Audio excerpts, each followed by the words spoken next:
This video we're just going to talk about a few keys to starting your 10-yard split or your 40 out of a 3-point stance. So we already talked about stance in the previous video. Going over a full comprehensive lesson of everything that applies to acceleration is a little beyond the scope of this course. Feel free to reach out, email if we want further elaboration on that. But we're going to talk here in this video on a few keys that if we can accomplish, we will be on the right track. No pun intended. Speed training. So we want, first thing I'm looking at, we want a double foot push. We want both feet to be involved in the push. So as I look at this heel here, the front foot's always going to push. There's no way to come out of this without the front foot pushing unless we false step. So if our right foot's in the back, that's the foot that needs to step first. But I want to push at the same time simultaneously with each foot to maximize my power coming out. So watch the back heel. This is in his set stance. Watch the back heel press down. Press. That means we used it. You can also see we're pressing into the front foot. So we're using the power of both of our legs, not just our front foot. Too often I see people just roll out of their start only using this front foot. Because this foot is in the back, if I push with both feet at the same time, look, that back leg's going to leave the ground sooner because it was further back. That allows me to take my step. Next thing we're going to talk about is the front knee drop. So I'm looking here at the front knee. I want to see that front knee drop lower, and the reason for that is it's going to change the angle of our shin. Let me say this here. A lot of people, I think people know when they start running, they want to come out low or with a forward lean. The lean does not happen at your shoulders. You running with an appropriate forward lean happens at your shins. No matter if you're moving sideways, forward, backwards, you're going to move in the direction that your shins are pointed, and then so long as we're pushing into the ground. So watch the front knee drop as we start. This here is also going to help activate those glutes, hamstrings. Look how low he is able to get his front shin as opposed to where it was. That's where the lean comes from in a sprint, not with our shoulders, because if we lean forward with our shoulders, now we're going to be having a rounded back and we won't have the posture that we want. So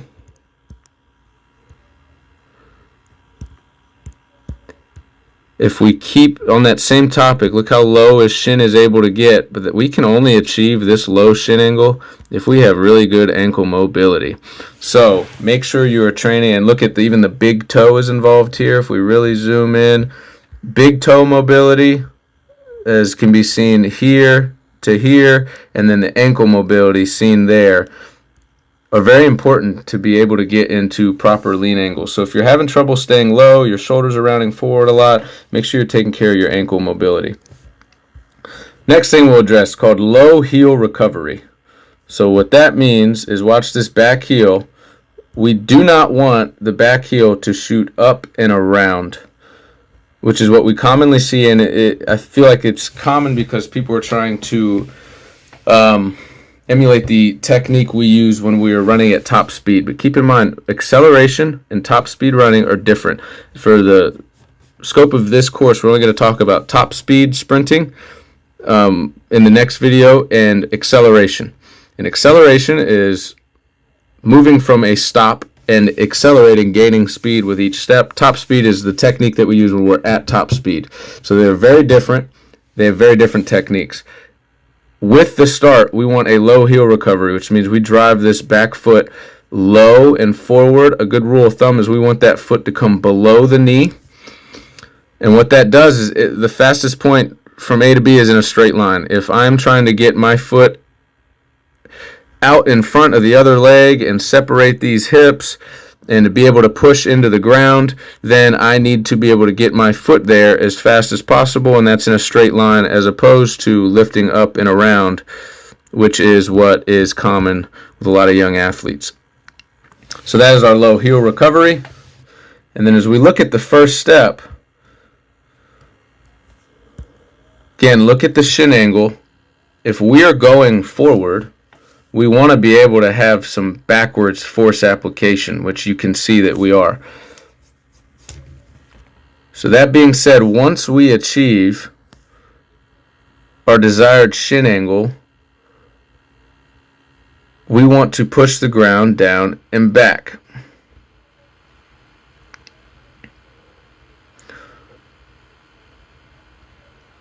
Again, it's there, down and back. Look at the shoe, or the foot lands about directly under the hip to allow us to push back. If our feet were to land in front of our hip, or if my shin angle was here, which again is very common, if this is what my front leg looked like and my back leg remained the same, that would result in me landing in front of my hip.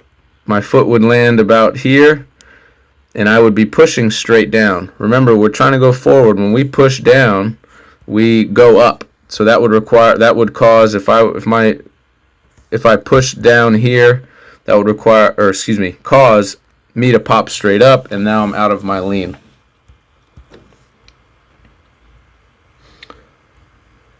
Next thing, let's look at the arm action. Now, a lot of people will teach this 90-degree arm action, but it's not as optimal. You see this is a much tighter fold. It's a little bit tighter than 90 degrees, and then back here it's way more open. It's not quite 90 degrees either, but this is what we're looking for. As I draw this line here, if I draw a line right at the shoulders, one elbow should be just above that line, one elbow should be below that line. And as we put all this together, when we're taking our first step, right as these toes are about to leave the ground, the back of my body here should be in a straight line, roughly. We can have a little bit of bend in this knee, a slight bend at the hip, but for the most part, as I look at it, we should be in a pretty straight line. This front shin should be parallel with my body, or close to it. If my front shin is parallel, then I know that we're able to push down and back into the ground to project me forward. Our arm action and our front thigh, the next things we'll look at, our front thigh should be about perpendicular to these two lines of the body and of the shin. He achieves this here, and then the third thing we're looking at is this arm action. His arms, his from elbow to elbow, should be roughly parallel with the line of the thigh. So this is a pretty good job on his first step. Again, you can see everything's not completely parallel, and it might not be perfect, but there's a couple things we can clean up here. But if we can achieve this view on our first step, then we've had a pretty good first step. And again, you'll see the angle here. We've talked about desired angles. So this isn't going to be perfect here from this angle, but you see how low he's able to get, and this isn't perfectly straight, but he's about at that 45-degree mark that you hear about a lot. Depending on the athlete, you'll get a different angle. So if we fast forward here to this athlete, and there's a lot of reasons why, but the angles are going to be a little bit different. So same spot here at toe off. If I go right to the toes,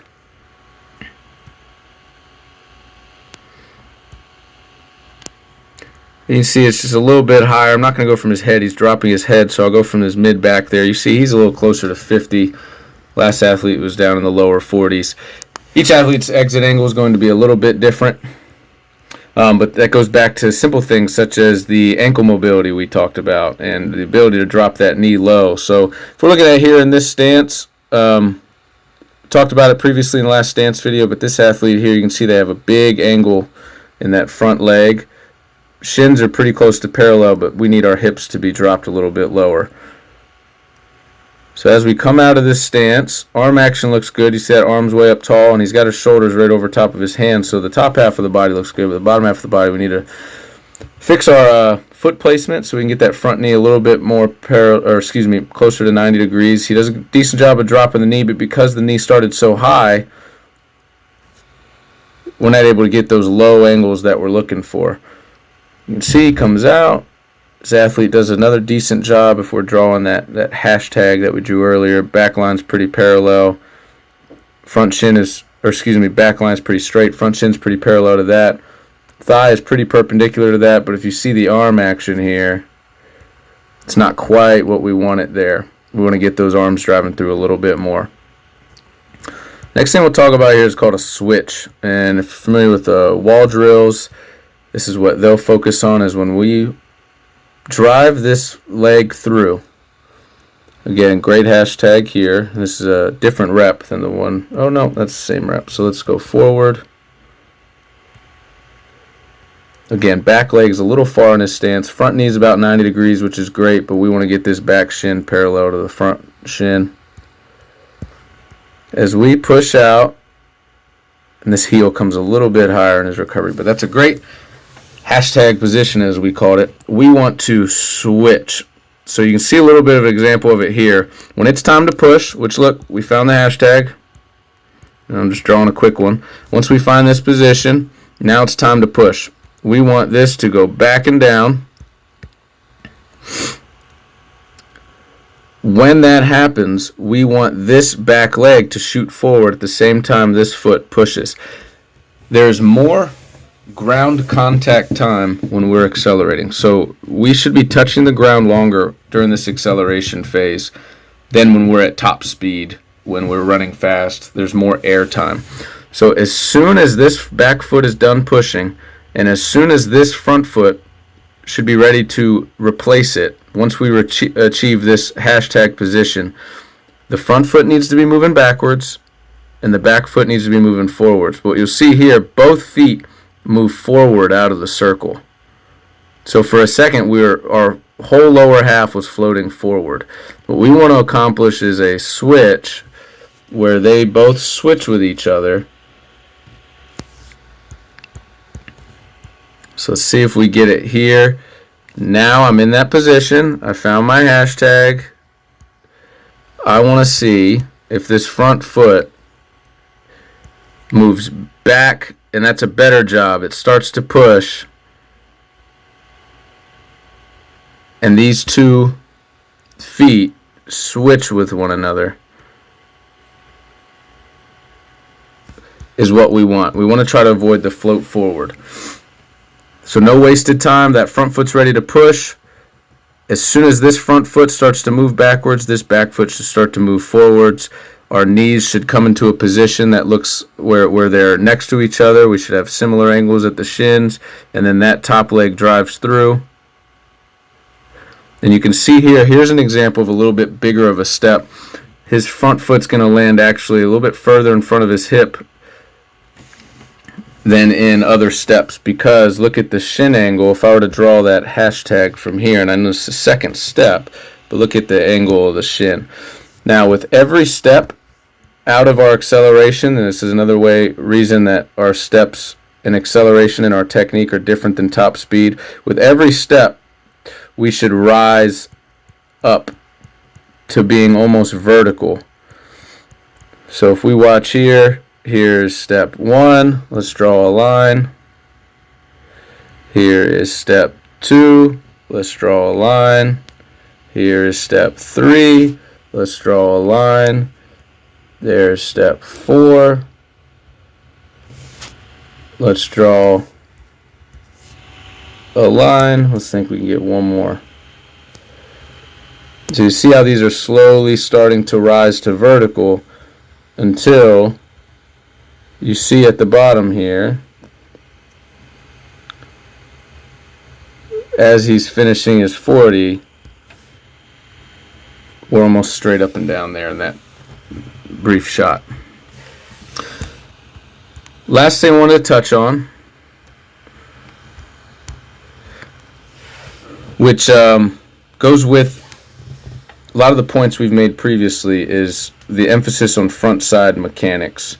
And that goes right along with low heel recovery. Again, this athlete wants their hips a little bit lower so we can get that front knee a little bit closer to 90 degrees. That might happen by shortening up our stance, bringing our feet a little closer and bending at the knees. But the emphasis is on front side mechanics. The more we're spending behind our body with our feet, the less efficient we're moving in acceleration. So as soon as this foot's done pushing, the goal is to get that foot in front of our body. The more time that foot floats back behind us or bends and curves up, which happens sometimes in acceleration with younger athletes, the less time we're spending projecting forward. In order to push the ground back and propel us forward, we need those feet and those knees in front of our body when we're driving out of our stance. Again, that's just a brief cover of a few points of emphasis when starting our 40 or starting out of a 3-point stance, whether for the 40 or the 10-yard split. But for more information on that, there's a ton of stuff we can cover. Remember, I mean, running in a straight line is an entire Olympic event called track and field, or your 100-meter dash. So there's a ton of things that go into it. This is just a brief overview. For more information, reach out to Adapt myself to expand upon these things.